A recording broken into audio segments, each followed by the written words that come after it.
But first of all, the decision should be made, and it is not made yet.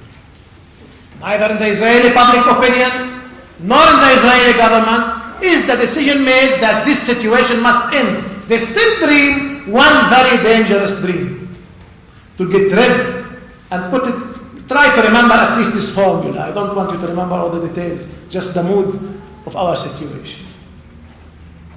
To get rid of as many Palestinians as possible on the smallest portion of land possible.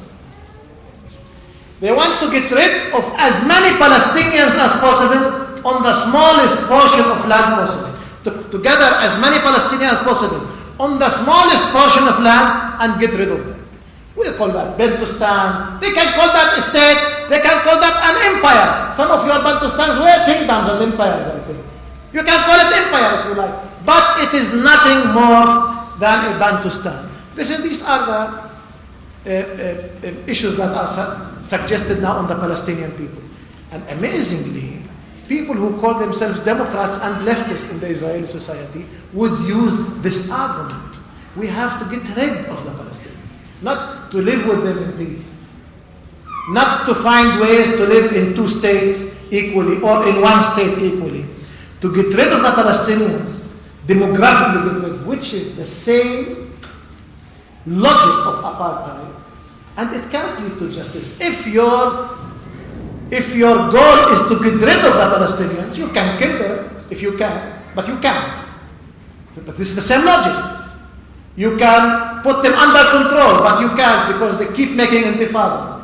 So you give them a kind of semi-political authority, which is semi-autonomous, and you claim you got rid of them.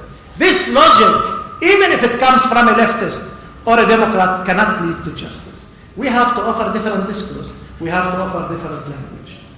And I hope this is the place to remind us, even who don't, this is to feel Africa. And I keep feeling it since yesterday that I am in Africa, concerning the weather. Anyway, this is the place to develop a different solidarity discourse with the Palestinians. And dear friends and comrades, dear brothers, don't underestimate South Africa. It is far away. What can we do? Palestine is far away. It's too complicated. No. In the hearts of the people of the third world, South Africa is central. In the conscious and the awareness of the people of the third world and the liberation movement, South Africa is important. In the democratic movement all around the world, you are important. You are more important than you think you are. In the issue of popularity among the Arab nations, in the third world, in Europe, because of the history, because many Europeans, even who were not anti-apartheid, would like now to think that they were anti-apartheid. It is now easy to say it after you won your case.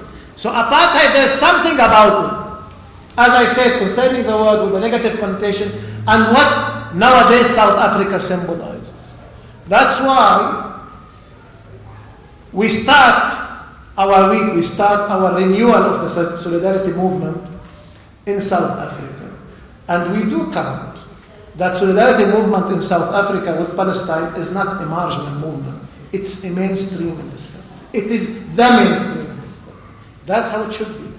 And that's how we should deal with it. Thank you for being patient so long to hear us. Thank you very much.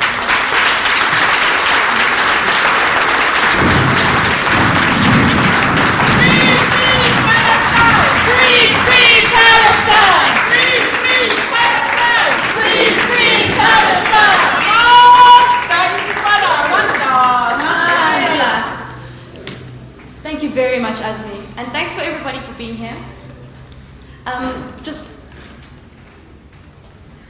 as it is human nature, we may go, after hearing all of these things today, we may go home and be sad, we may go home and cry, but my father told me a lot of good things. Another thing my father told me was, don't mourn, organize. This is our time to go home and organize. And speaking of organization, thank you to all the people who helped to pull together today together, all of those involved in the many aspects that go into pulling something like this off. Thank you very much to Azmi for being our guest speaker.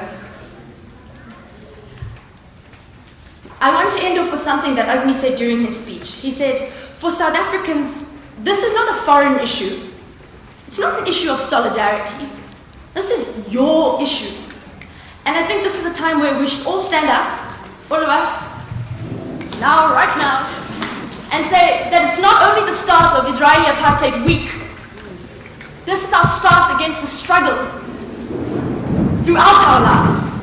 This is the start of our struggle for anti-Israeli Apartheid lives.